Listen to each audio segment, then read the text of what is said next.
calling all sports fans and athletes. Have you ever longed for a place to converse about your passion for sports? Hang out, talk sports, meet athletes, and be heard. Sports Chat TV. And here's your host, Brooke Brown.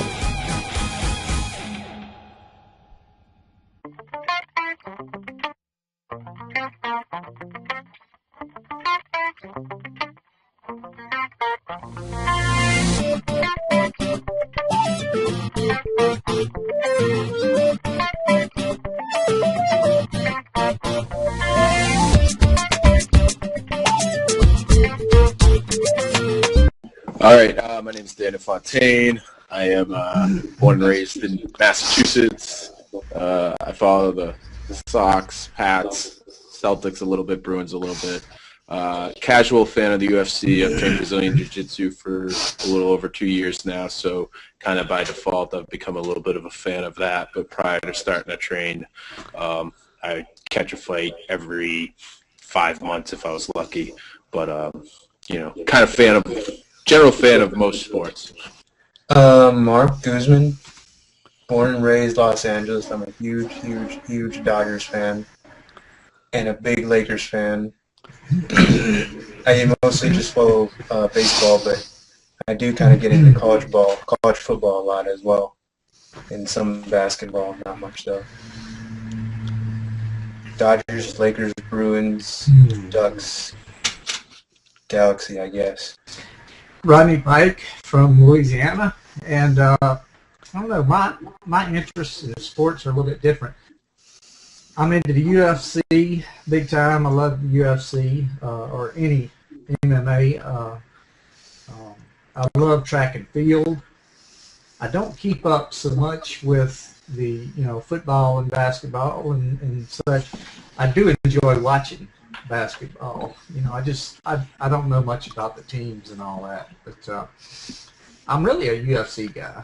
I order all the UFC fights. I love those. And boxing too.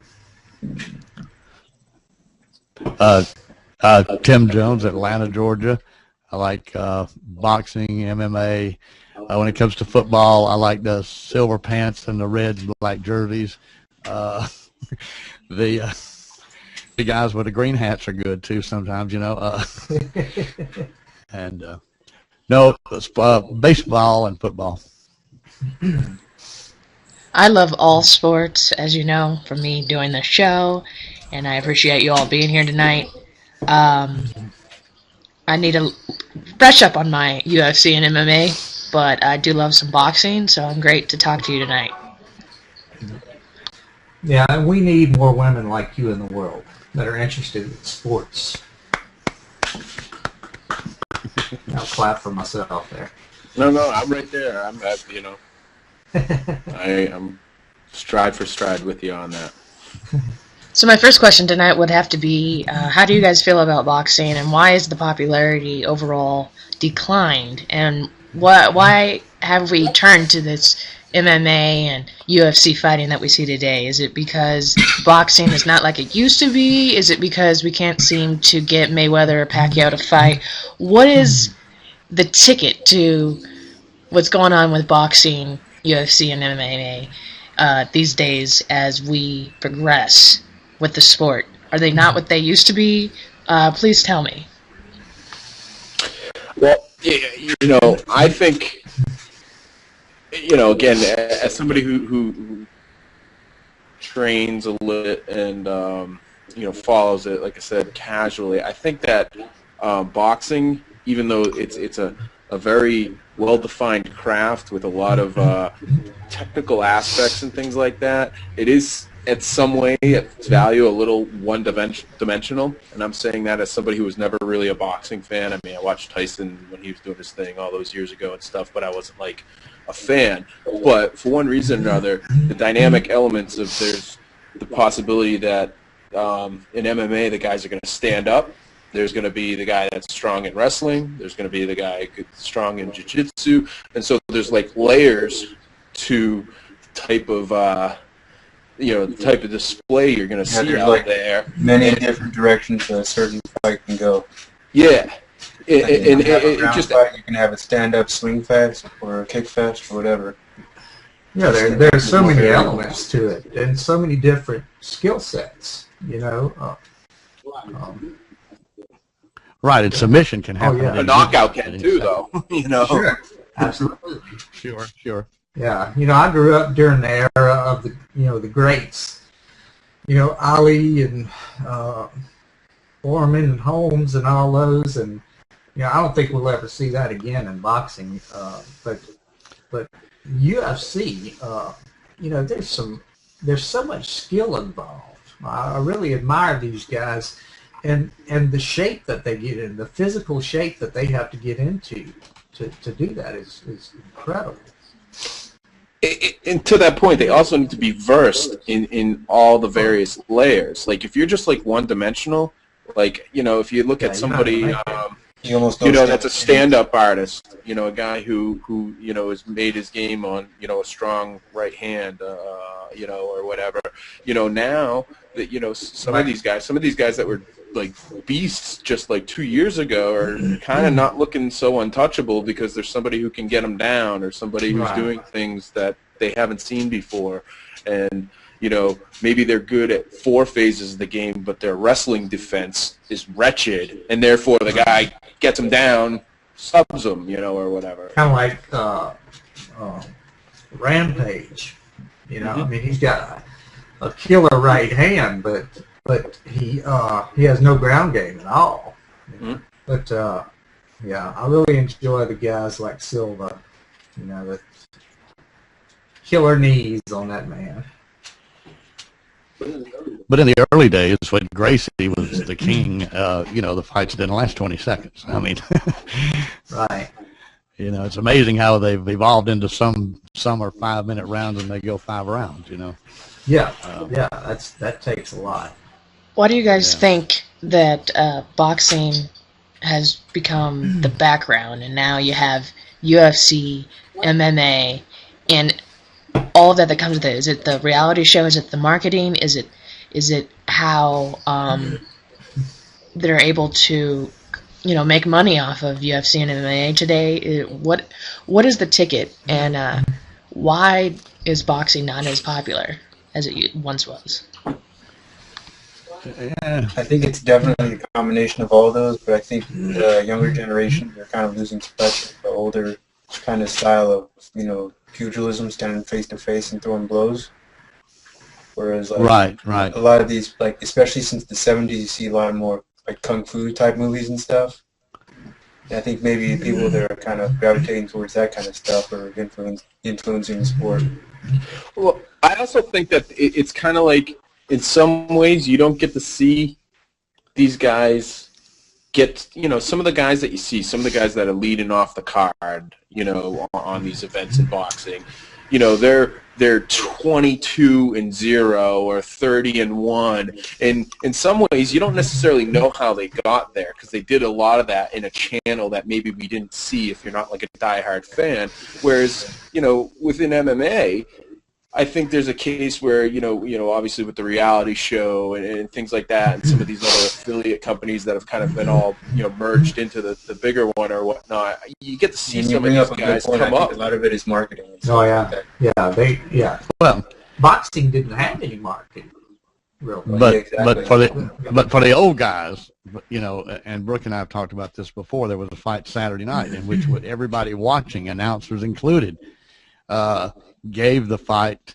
Can't remember the names, but to the guy who ended up losing the fight because the judges scored it horrendously. Right. And whereas I think you have, if you have a more defined, back in the older days when you were talking about, Sugar Ray and all those, the judging was much better. It was, you didn't have any obvious where you were watching the fight.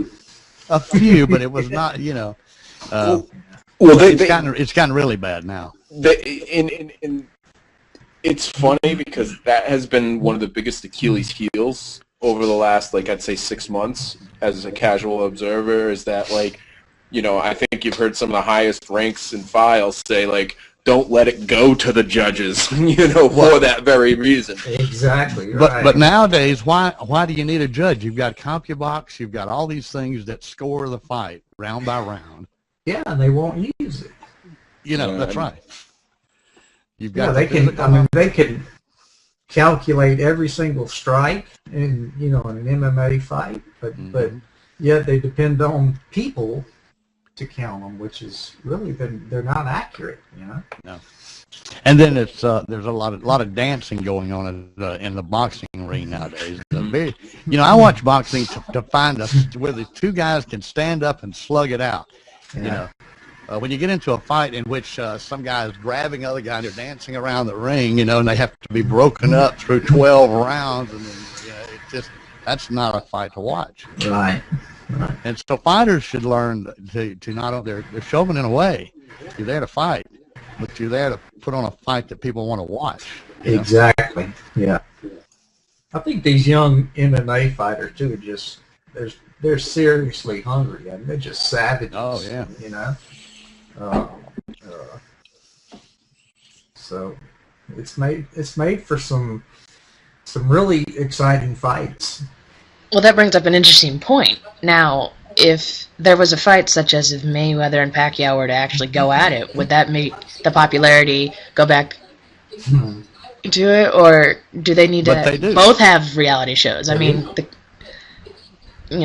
so is it the marketing, right, or is it the pay-per-view issue as opposed to network? What is the issue that makes us go back and forth on why boxing is not the sport it used to be, and why UFC and MMA are getting a little bit more attention?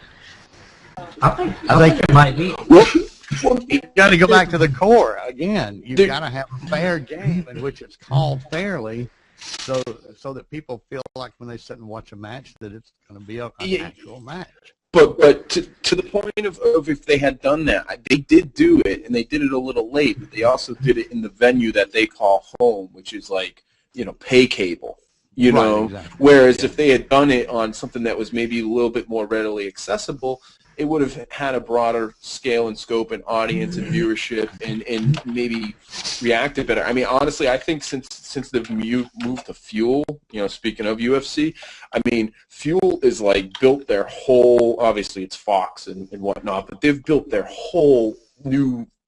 It used to be action sports, and now, obviously they're doing weigh-ins right now. But if it was tomorrow night or any other night, I'd turn it on and I'd be seeing, Battle of the whatever, Tito and Chuck, and they've really embraced it. I mean, that's a separate element of that marketing thing we were talking about. But I think the fact that it was on the pay channels for boxing didn't do itself any favors.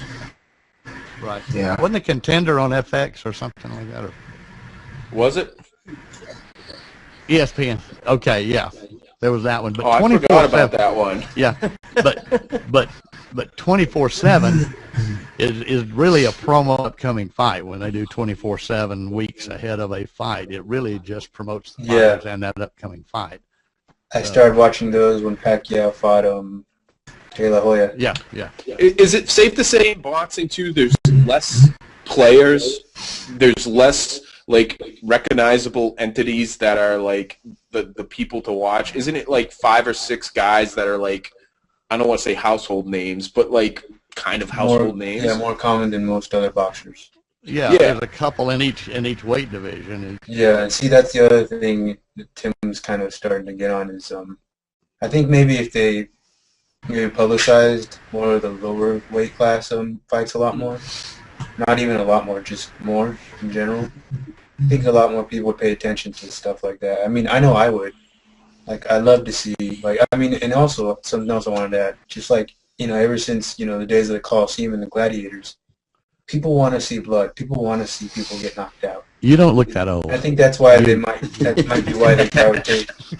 Why they gravitate towards MMA and stuff like that. UFC is they know they're probably going to see someone get knocked out. Now, ESPN does Friday night fights, and they usually feature up-and-coming fighters in the ESPN fight shows. But the problem with boxing, up-and-coming fighters don't draw a crowd. No, they don't. Well, the other challenge is too is it can be really drawn out. Like. On that note, so what can we do to save boxing? I mean, why has it not gone the appeal as if it did back in the day, and the days when we did see a surge in people in popularity? I mean, not just because celebrities show up, but what can we do to save boxing?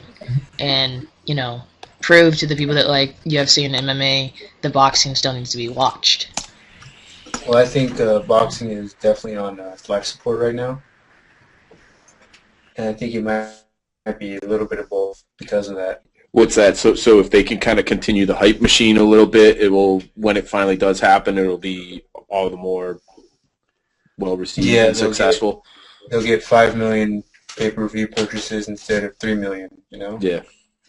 When it finally does happen. I mean, what was he offering?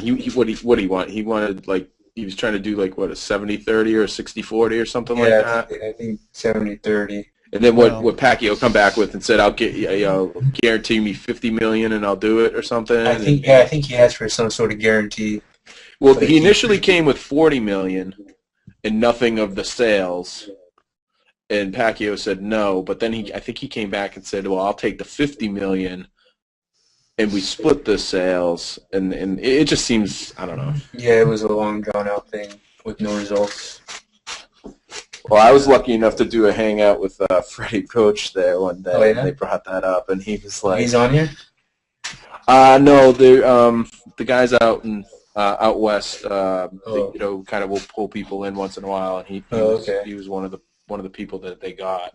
But that was one of the things, and a different viewer brought up. And it was before it all broke, you know what I mean? So it was crazy. Once it did break, it was obviously exactly pretty much what was going on. But I hadn't thought about the hype machine, but that's a really good point, But Mayweather's unbeaten, and I think he's afraid to be beaten too. Yeah, I think maybe he's really kind of out there pro personalities and stuff right now. None of these boxers you see have that arrogance and that really out there kind of attitude. I think maybe that might be something that boxing is lacking right now. Is anybody following Mayweather, the Money Team, on Google+? Oh, I didn't know he was on there. No. Yeah. Anybody other than that is just going to be a stopgap that I think everybody's going to see through, and it's almost going to do a disservice. It'd be better holding out longer, creating that hype machine, than going against, some intermediate, just stopgap. Well, I might as well get out there, Rodney, as we've talked before, why do you think that MMA and UFC have gain the popularity over, is it, because there isn't a greats, as we've previously mentioned? I think marketing has a lot to do with it, nowadays, marketing is so much more important than it was in those days. Of course, back in those days, you had such stars that they carried boxing, Ali, Holmes, and all these guys, they carried the sport because they were all so enormous and so talented, and they were heavyweights. People loved heavyweights. It was just it was an era that I don't think we'll ever see again. But somebody mentioned that the kind of human nature, instinctive need to see blood or want to see blood in a fight. That's true.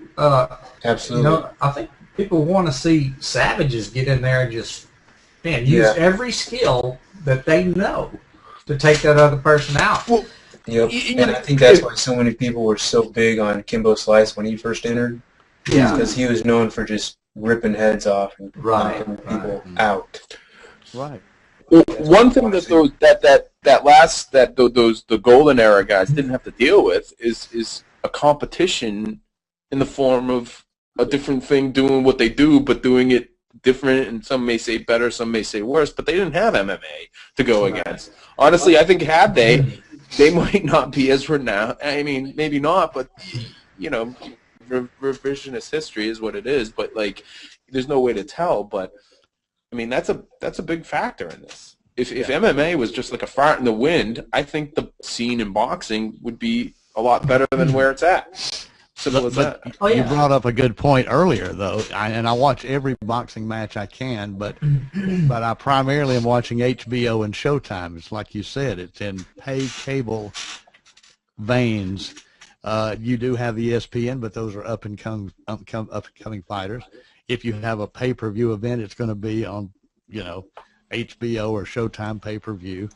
You really don't have ABC, NBC, CBS, or any of just the common cable channels that are carrying any major boxing fights at all. Mm. How about, is boxing as accessible via internet as MMA is? I don't think so.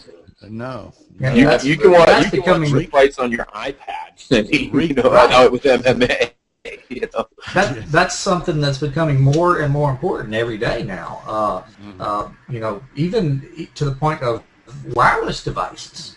People are watching stuff on wireless devices, and I think there's a big difference there too. So. And this is a separate aspect of it, but I follow a number of the MMA guys on a different social network, and a lot of them are genuine. A lot of them aren't having like a PR guy doing it. It's not this big PR machine. It's like them. It's there's a level of like a person there. And as a casual fan, again, I'm not diehard.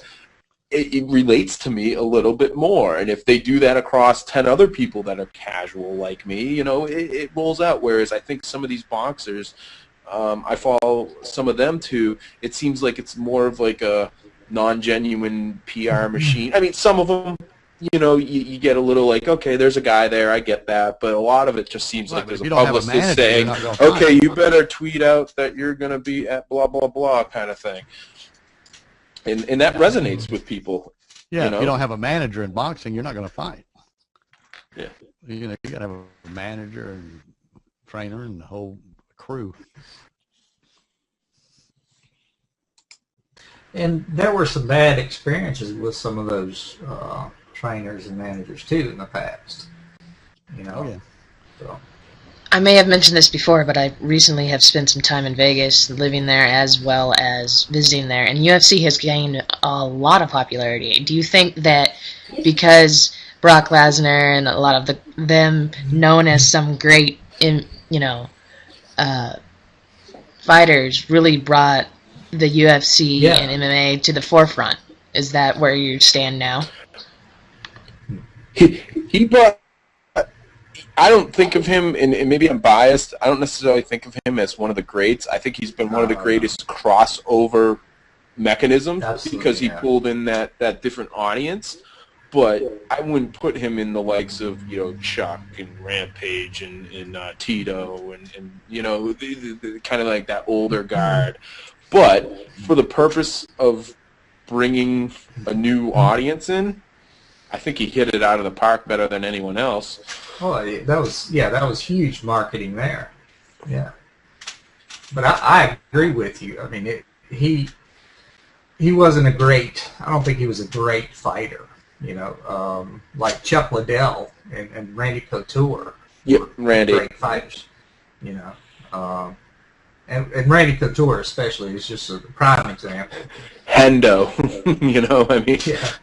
guys that are just the warriors and have like a substantial resume. He came in like a bat out of hell, and He had a few. How many fights did he fight? And now he's retiring. Not very many. 6, I think. Yeah. 5 or 6. And really, that's pretty quick as far as things typically go. Well, there's guys that are on Tough that are like 19-2. You know what I mean? Right. Right. Yeah. Who is it? Jones. I can't wait to see him mature. Oh, he's not even. He might be untouchable for the short term. Yeah, he may be one that can take Silva out. Let's go back to the reality show that was previously mentioned and how, you know, that's done a couple seasons now, and I did watch the first season, so I know, you know, that was an interesting thing. But do you think the reality show has helped or hurt the popularity of UFC and MMA in going forward with the sport? The UFC. I think probably more than anything, it's helped UFC. I mean, it's part of the marketing mechanism, and part of the thing is by the time they pick the 2 or 3 guys that make it through, you already have a connection because you've seen them grow. It's like if you got to watch a guy come up through AAA ball, and all of a sudden he's on the stocks, and you're going, because you saw the trials and tribulations. And as a part of that, it's endearing, and you're more committed to what you're watching. That's a good point. You know, it gives people the ability to keep up with things and keep in the sport and watching the sport and keep excited about it. And when the sport, at the end of the sport, what do they have? They have the UFC 140, whatever it is, the next big UFC fight. Yeah. So it kind of leads up. It all leads up to the big show. You know. Yeah, probably because they planned it well. And it's having it's a farm league that they're tremendously benefiting from. You know what I mean? Like in the greater picture, it's brilliant. And we root for and cheer for the people we relate to and connect to, and that reality part gives you a chance to connect. Yeah, it's definitely way more exposed than boxing ever has been, as far as I've experienced or seen it. Yeah, you get to know the people. Yeah. And you bring up a good point, Daniel.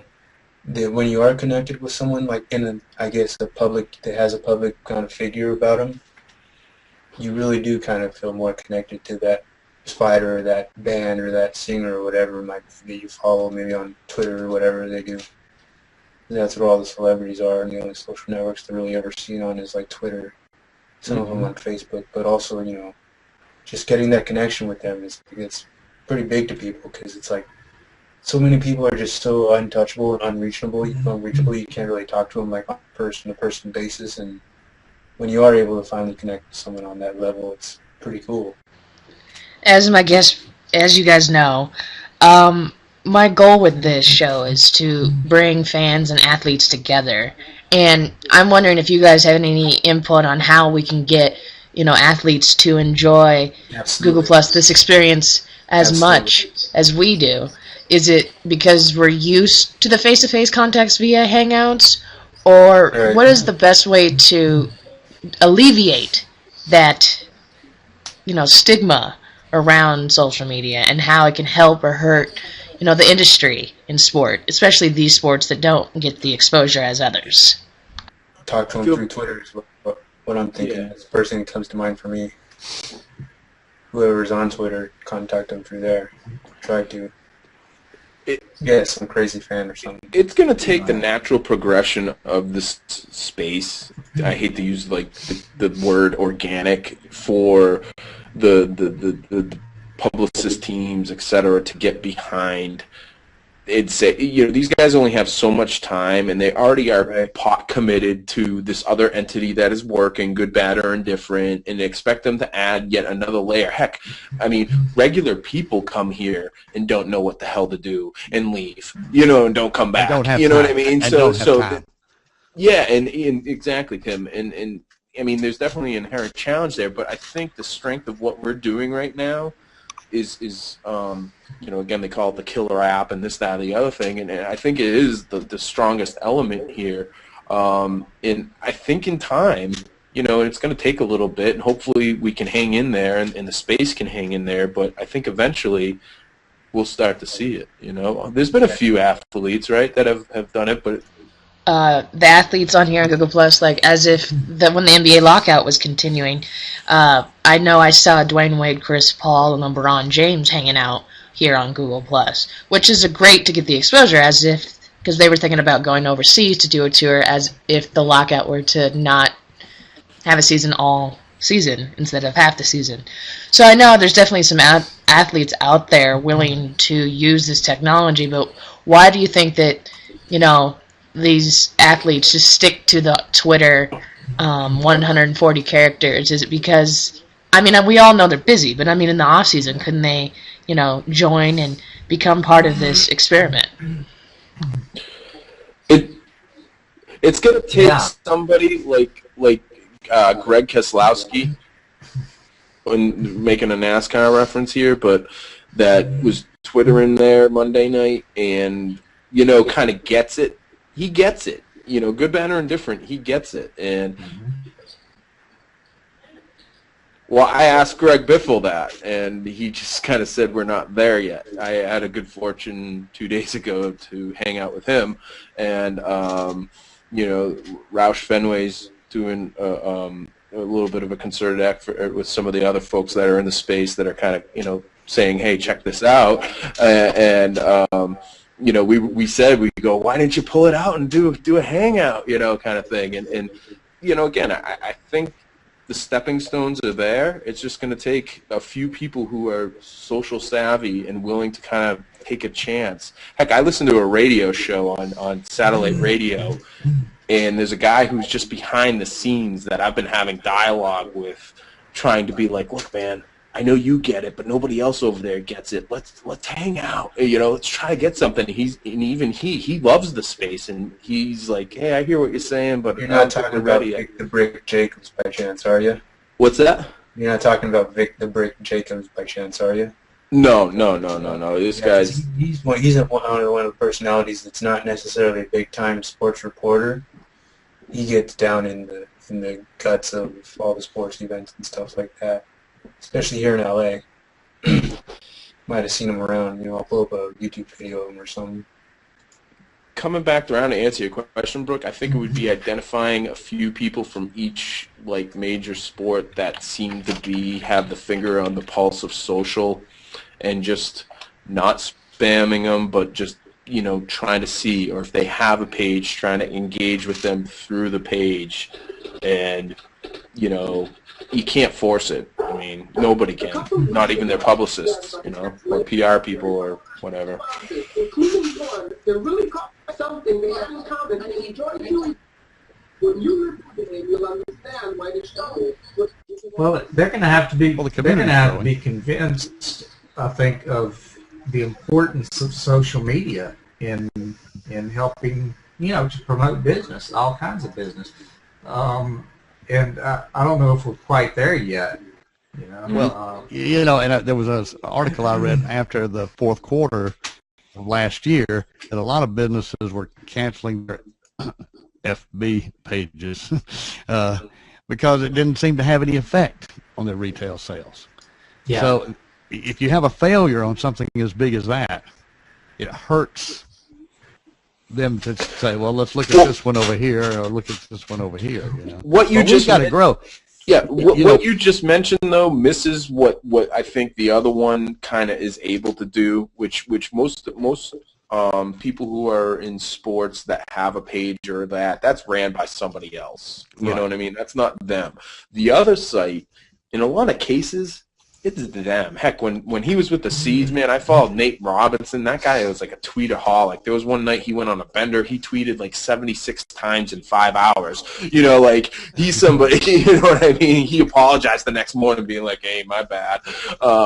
You know, but, you know, there's a certain, you know, give and pull. But I think another challenge is there's certain people with this that are worried that somebody will get in there, get too comfortable, say something stupid, and then you got a firestorm on your hands because there's 6 other people who are like, yo, I just heard somebody say something completely stupid the other night, you know, and even though it might not be on air or recorded, who's to say I'm not sitting here with my smartphone recording this screen, you know, just below, like, oh, hey, I got this all on camera, you know, kind of thing. I'm hanging out with sports athlete A, you know, kind of thing. But I don't know. Yeah. So the best discourse to do would be through Hangouts and to get people face-to-face and understand what it's like to converse about sports and what matters to them, such as their foundations, correct? But, you know, it's funny to me because I've explained Hangouts to people who have never been on Google+, and they've been on Skype, okay? But when I explain to them, and they say, well, is it like Skype? And I go like, well, but you can have 10 people. And the thing, they still don't get it. It's an experience unless you get into a hangout. Well, why would you want to get into a hangout with 10 people you don't even know? Well, they don't understand. And when you do it 2 or 3 times, you meet the people. You meet the people, and so it's very hard to explain. Plus, we're, a year old with 100 million users. This next year can be huge if they grow at the rate. And then it becomes a little more important the bigger it gets. We're still in the scheme of things a fledgling.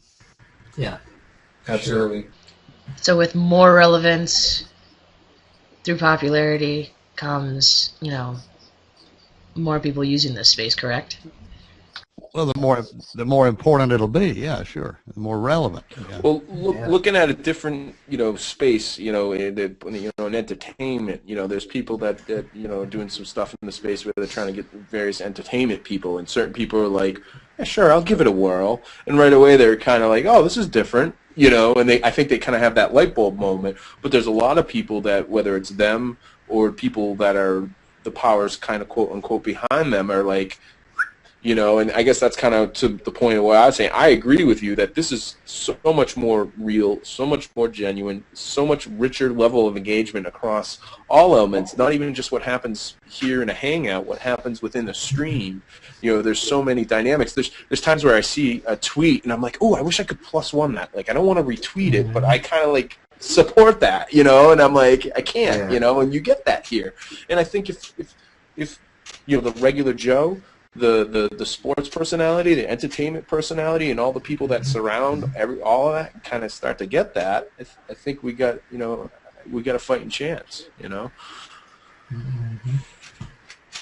I want to thank you for joining me tonight. And so for our last segment, the last question I'm going to ask is: there any fight or event coming up that you guys are looking forward to within the boxing, UFC, MMA realm that you would like to get noticed, or anything that you are looking forward to coming up? All right. Anything that John Bones Jones does, I'm excited about.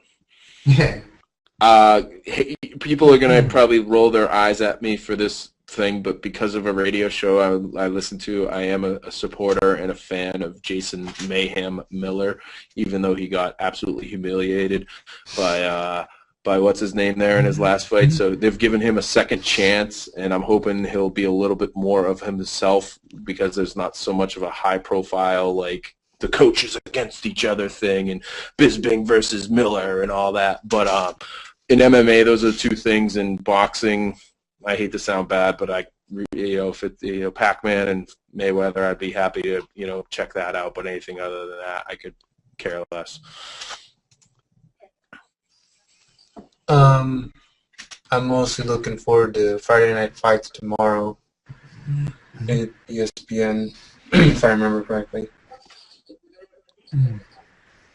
Yeah, I don't know either. I haven't even looked at the site to see who's up this week. I'm definitely looking forward to that and any upcoming title fights. And as far as MMA and UFC go, I don't pay close attention to that, so I don't know what might be coming up in those sports. And also, I'm really looking forward to April 4th. Yeah, I don't really keep up close with any sports. I enjoy watching UFC fights, and I enjoy, watching basketball games and stuff like that. But as far as keeping track of names and teams and all like that, I really don't stay on top to know them. I know some of the ones like Daniel mentioned, Jones. I look forward to seeing him come up and see what he's going to turn into. But other than that, I just saying. Other than that, I just I don't keep up enough with it to be able to really give you a good answer on that. Well, I'm a lot like Rodney, except I try to catch every boxing match on Showtime HBO on Friday and Saturday nights, and then MMA anytime I can. I watch every fight. And the thing I learned in watching boxing through the years is it didn't matter if it was a big-name fighter or a no-name fighter. the fight stands alone, and sometimes some of the best fights, Absolutely. you You don't hear about them. Yeah, I saw a fight one night, two guys I never heard of, and it went 12 rounds, and a guy just got plummeted. And in the 12th round, he knocked the other guy out. He got knocked down in the 8th, 9th, and 10th round, and in the 12th round, he won the fight. Came and back they were and both, knocked him out. yeah, and it was I recorded it and burned it on DVD, and had to show people. It was like Excellent. phenomenal. But it would have not drawn a crowd. Hey, if this is